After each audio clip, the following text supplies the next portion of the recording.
Oh my goodness. Wow. I thought there may be 2 or 3 folks here. You survived? You aren't hungover or anything like that? How many of you went to the party last night? Parties. How many went to the second parties? Did you see me dance? But you didn't see me try to get out of bed this morning. It's just so wonderful to be here and to tell you a little bit about the history of where we came from and about hopefully where we're going, a little bit about the virtual world society in between. Let me make sure I'm not, okay, I have everything here, my cockpit. So, cockpits. But first, let me talk about history. Now, here, Ori and the team at AWE did this Hall of Fame, as you know, and there'll be further celebrations about this, I think, this evening. But, these are amazing people, and my friends and colleagues, and it takes a village to do this, and not just one individual. But really, actually, all of you are pioneers. You wouldn't be here if you weren't pioneers. And I think Ori mentioned that yesterday. But let me talk about 3 guys, sort of at the very beginning. And by the way, go to the history part in the exhibit hall because you can get a better feeling for, this just didn't happen. It's been going on for a long time. And including the science fiction writers even before we started building the equipment. Mort Heilig, Ivan Sutherland, and this Lieutenant Tom Furness. And those are the 3 guys that were sort of my colleagues at the very beginning as we got started in this. Now, it turns out that contributions were made. Just all the pieces had to come together.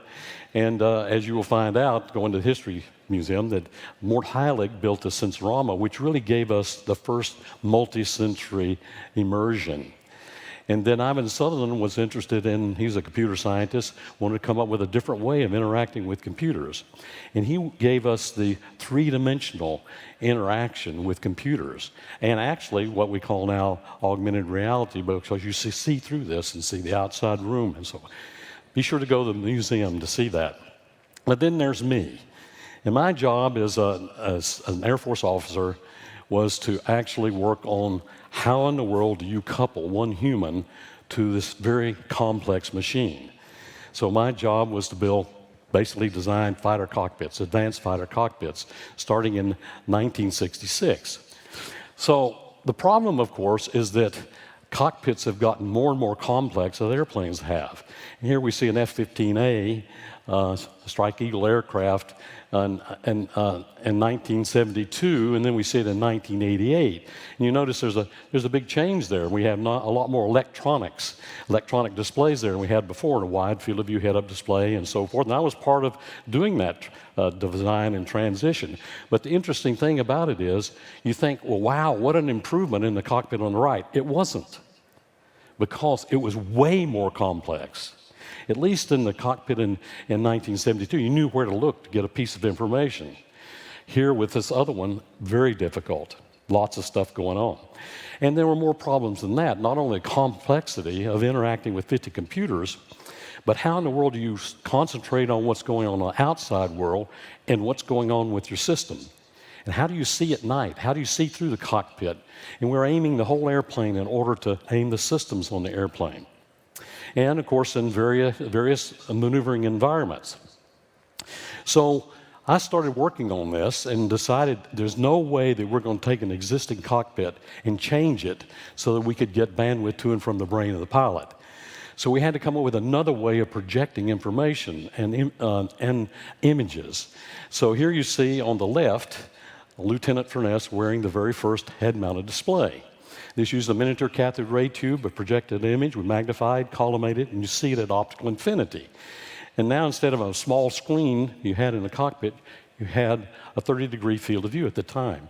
And oh, by the way, it could move around as you move your head. And of course, with your other eye, we didn't understand it completely at the time. With the other eye, you can see the outside world without any problem. Well, there were problems, but nevertheless, that was the direction we took. And then you see on the right-hand side, Lieutenant Furness wearing the very first head tracking system that we used in the Air Force. And so here we had a way to aim our heads at targets and at information on the ground and in the air without having to aim the airplane.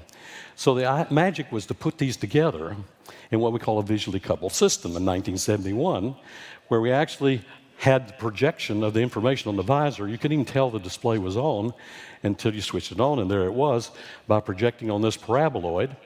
And also this paraboloid, by the way, could be variable transmission. So you could see all the way through it, or you could have various levels of transmission. So you could go all the way from what we call AR to VR with this. And the beauty of it is you would hook this to various sensors on the airplane, and you would aim those sensors based upon where you're looking. So what you had with other information projected, basically a way to see through the cockpit. As we advance further, we see now there's this other problem of complexity, and that is, how do you interact, one human interact with 50 computers? And we had computers for air data, for stability augmentation, for all the threat information and navigation information, things like that. And so you see in the F-16 aircraft, the cockpit on the right, this is the way that one pilot had to interact with those computers. Maybe there are 300 switches in this cockpit, 75 displays, 11 switches on the control stick, 9 switches on the throttle. You're flying twice the speed of sound, pulling G's at the boundaries of consciousness, and being shot at the same time. One guy told me it was like a standard day in New York City. But nevertheless, that was the situation we're up against. So how are we going to solve the complexity problem? And so that's when I started working what we call a super cockpit.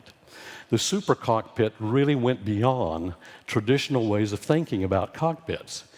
And that, why don't you build a cockpit that you can wear?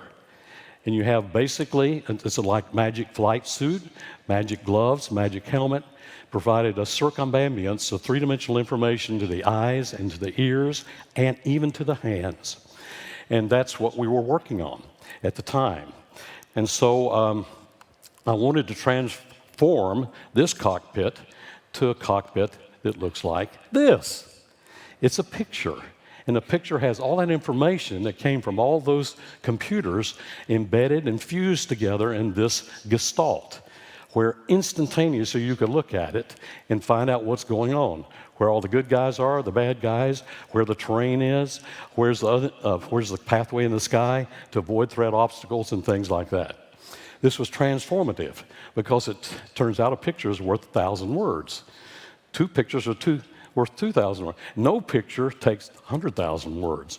And so it's really complex to do these other things, and we wanted to transform that into Super Cockpit. Now, the other piece that this Super Cockpit did is we had this problem of outside in and inside out. So in this case, what you see is an exocentric view and an egocentric view.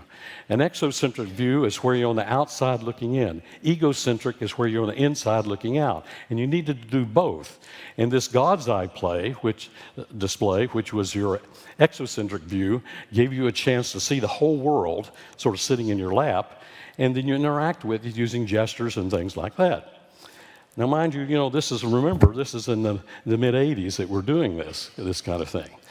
But how did we simulate it to test it and things? So that's where we built this so-called Darth Vader helmet. And the Darth Vader helmet was a simulator. It actually, what it did was provide this three-dimensional wide field of view, 120-degree field of view. And then as you moved your head around, of course, the world moved with you, stereographic, speech input, binaural sound, and hand tracking to build this kind of interface. In 1981 is when we switched it on the first time. And so this was transformative. Now, mind you, this helmet would probably not sell too well on the market right now because it weighed about 10 pounds, and you had a negator spring assembly right on the front to help support the weight so your head wouldn't end up in your lap. And, of course, there's a lot of rotational inertia there, too. And it cost $1 million. So that was probably not something that you get on the marketplace. But it did the job to help us see what could be done with these cockpits. So the idea then is we would have this amazing interface of that information. But we found out even that was too much. Even though we were organizing and portraying it, we needed something else. And that was R2-D2. Basically, if you look at my block diagram for the Super Cockpit, here you see the virtual world generator, and you see the electronics to drive the head-mounted display, again using cathode ray tubes, 16 kilovolts on the side of each side of the helmet to do this miniature CRT. We were hitting that phosphor really hard in order to get enough brightness for it, speech input, and so forth, eye tracking. But notice that there's a variable transmission visor there. And that variable transmission visor had us where we could go from complete see-through to augmented reality. As a matter of fact, you can even train yourself on the system. But look at this. We have in there a pilot state monitoring system. All the cockpits in the past didn't know what was going on with the pilot. As a matter of fact, the pilot may be unconscious, which happened a lot in F-16s and other aircraft because of pulling Gs. And so we wanted to know, is that pilot conscious, alert, stressed out, things like that. And so we had the sensors built in to measure those kind of things. Look at that other circle, the pilot intent inference engine. This is the R2-D2. The pilot inference engine was to try to help us figure out what is the pilot trying to do? What's going on out there? What is the pilot trying to do relative to that? And actually adapting in real time the interface so you would see the information you needed at the time. And again, we're talking about this is happening in the 80s. So there are a lot of lessons learned from this particular history moment. We found out it's incredible how quickly pilots could assimilate the information. Much higher bandwidth of the brain because we're now looking at pictures and the way these all interact with each other. It awakens something else, a spatial memory, because we had such a field of view that this immersion took place. And now you were not looking at a picture, you were in a place. And that's why my contribution to this was presence, giving us presence in a virtual environment. And you never forget it. It's like writing on the brain with permanent ink.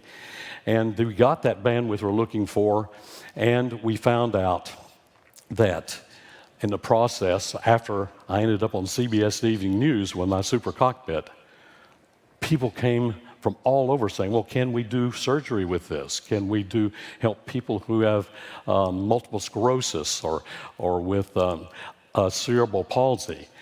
Could we help firefighters in buildings? And this is while I was still working in the Air Force. And that's why I ended up making a transition to become an academic, become a professor at the University of Washington, take this technology out of the military and bring it to where we can really lift humanity. And so one of the first things I did is people don't know what virtual reality is. So I worked on coming up with this really what you could say, simple display.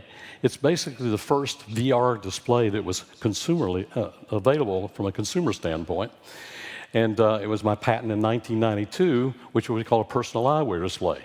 What it would do when you put this on your head, you see something on your wearing on your waist, which is a television receiver, and you could that has a battery pack in it, sends a wire up to the head, and you'd get a 1 meter screen at about 3 meters away. It's a virtual image to one eye. It's an optical multiplex display. So you see the outside world unintruded, and then you look into this area and you see the virtual image at 1 meter wide. And so this was a big hit at the Consumer Electronics Show, and people could go sit on the beach, Waikiki Beach, and watch the NFL playoffs at the same time. I don't know why you'd want to do that, but nevertheless you could with this. And so this went on the market. It sold for $799, and nobody bought it, except dentists. It turns out a market disaster, but the vertical markets were interesting. Dentists started buying these things so they could actually send people off in the virtual space while they inflicted pain on them. And so here you see this, but the dentist said, this is wonderful. The patients don't complain anymore, but we have a problem because now they won't leave. Now they'd say, I can't leave now. This is the good part, of the movie.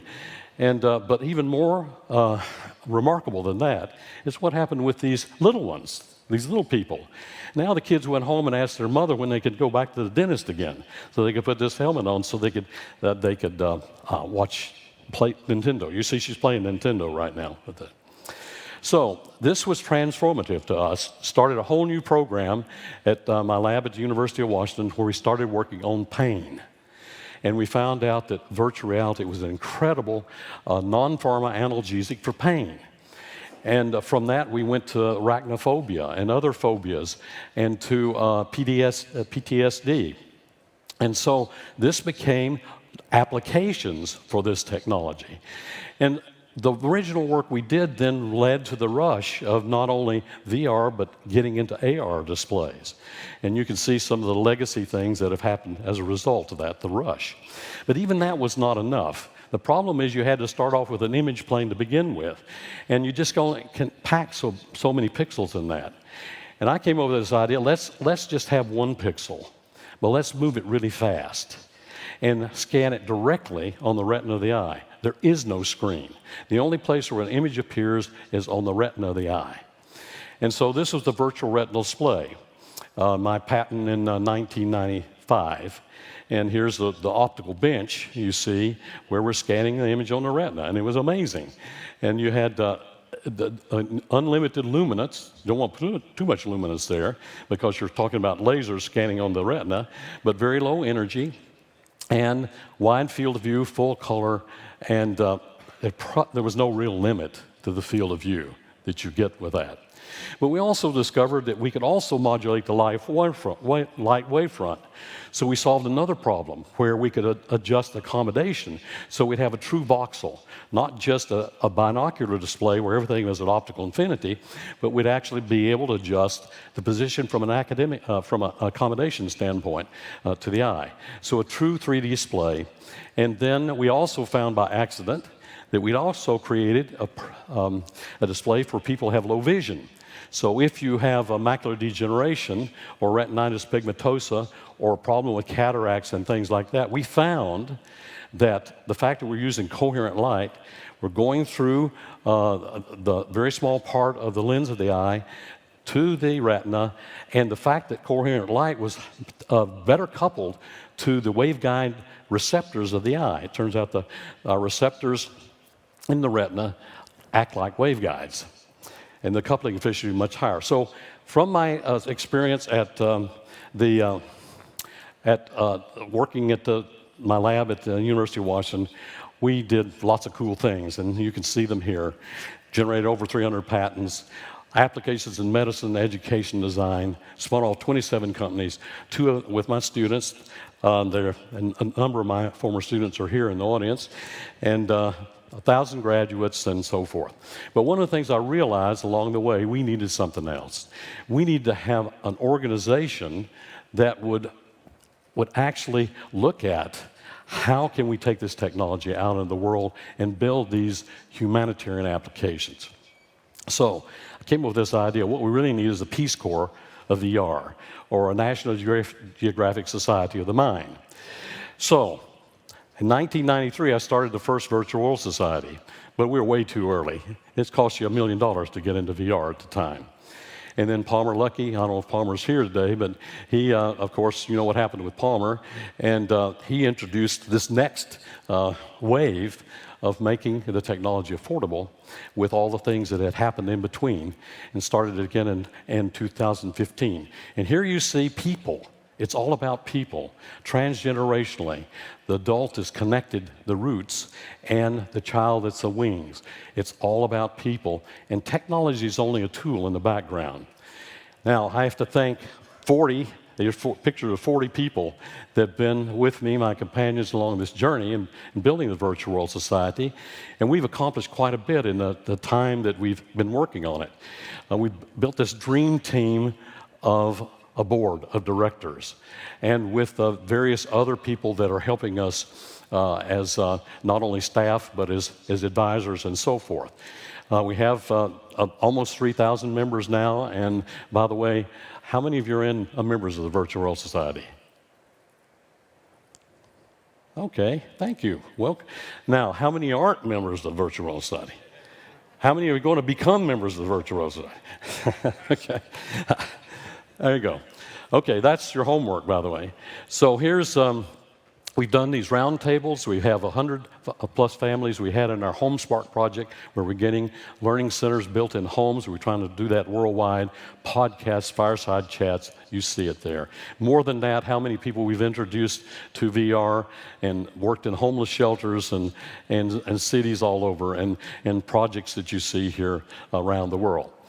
So we've accomplished quite a bit, but now we're ready to go more, do more in stage 2, and that's why we really need your help. We want to apply what we've done in HomeSpark in another project called SkillSpark, and now we have a Science and Ethics Council that is led by Avi Barziv, and that is divided into subcommittees, and one of those subcommittees is the one for the future. And the one for the future, we're looking at this concept of what could be a super cockpit for the mind. And so what is a super cockpit for the mind? Well, first of all, it's a way to get our members and others involved and working on the actual definition of what it should look like and the actual technology that caused it to happen, and to do that in an open way. And I feel we need to stop talking and start doing more in this regard, but a lot is happening, as you can see. So my feeling is where we are right now is if we put on the headset, this is what's happening to us. It's like this. When we put on the headset, there's a whole metaverse out there, and here we are. And what we absolutely need is a super cockpit for the mind. Let me explain that a little bit. I believe this is really the future of mankind as we are using this technology. Where are we going to go? What we're going to do? What we're going to be? There are two aspects of the super cockpit. It's what I call the human side and the humane side. Now, there's an outward face of this, of how we're going to interact with the metaverse. We need an R2-D2 that helps us with this.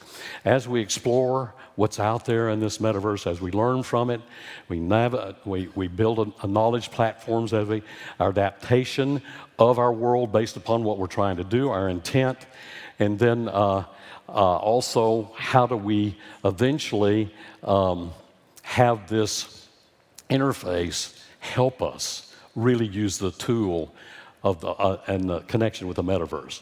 But the most important part is really the inward facing. Look at us. I mean, we're a miracle. We're a miracle.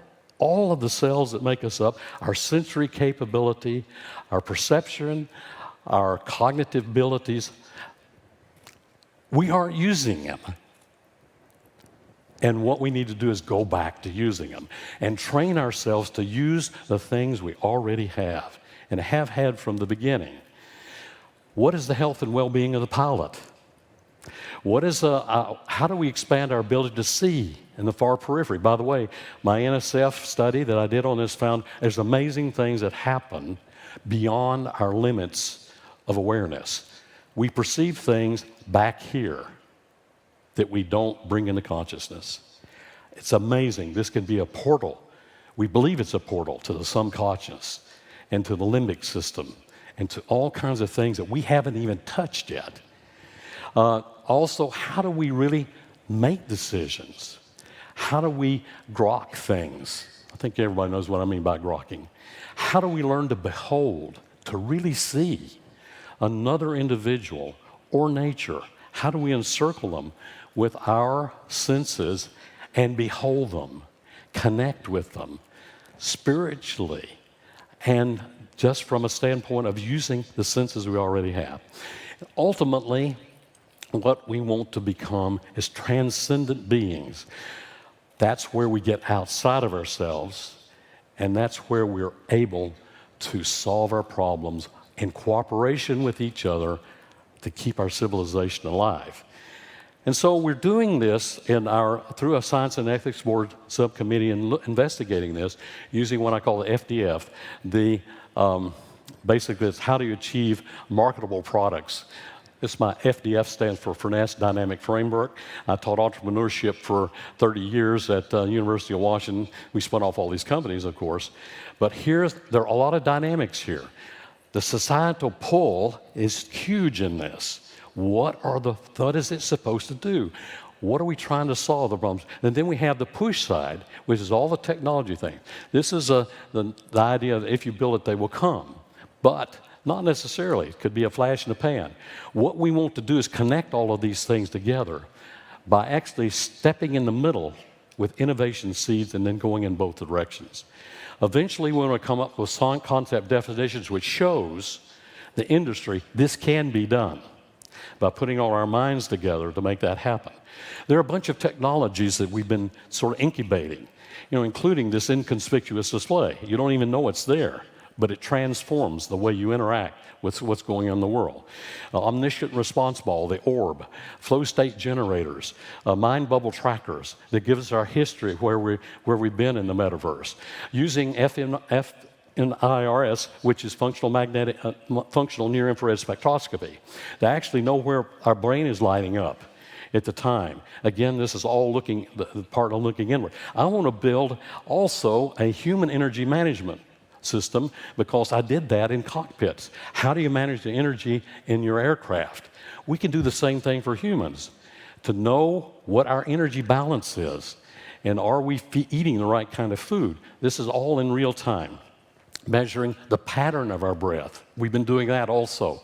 And looking at this pattern of the way we breathe tells us a lot about what's going on inside. So, our end goal actually in all of this is to take the headset off.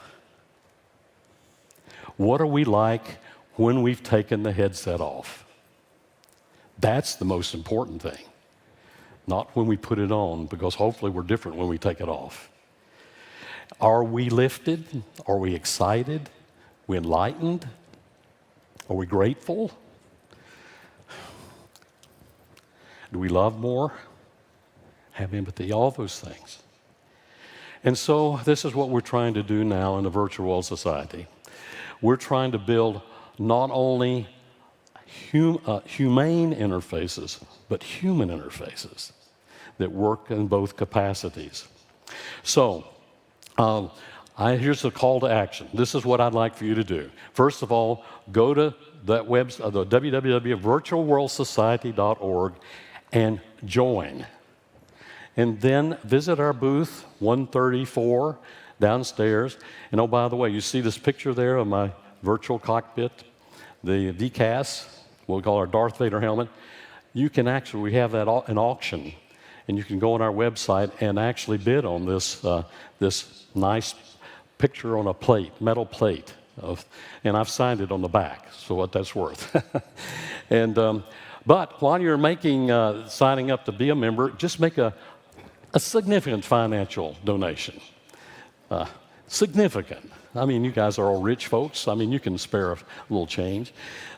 Consider this family tithing kind of thing, And then finally, join us. Let's go to work together to get this to happen. There's one other thing I'd like to close with.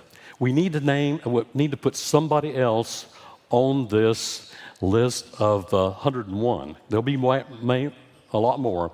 But many of you know Randy Pausch. Randy Pausch was a professor in computer science at Carnegie Mellon University and one of the pioneers in what we've done. And I love this guy. He died in 2008, pancreatic cancer, way too young. But he did the last lecture. And what you should do as your homework, if you haven't, is go on YouTube and look up the last lecture and listen to what he has to say. It doesn't have anything to do with computer science. It has to do with living your childhood dreams. And there's also a book, The Last Lecture, out. So thank you very much. Glad I could be here. Join the Virtual World Society. Again. Thank you. Thank you.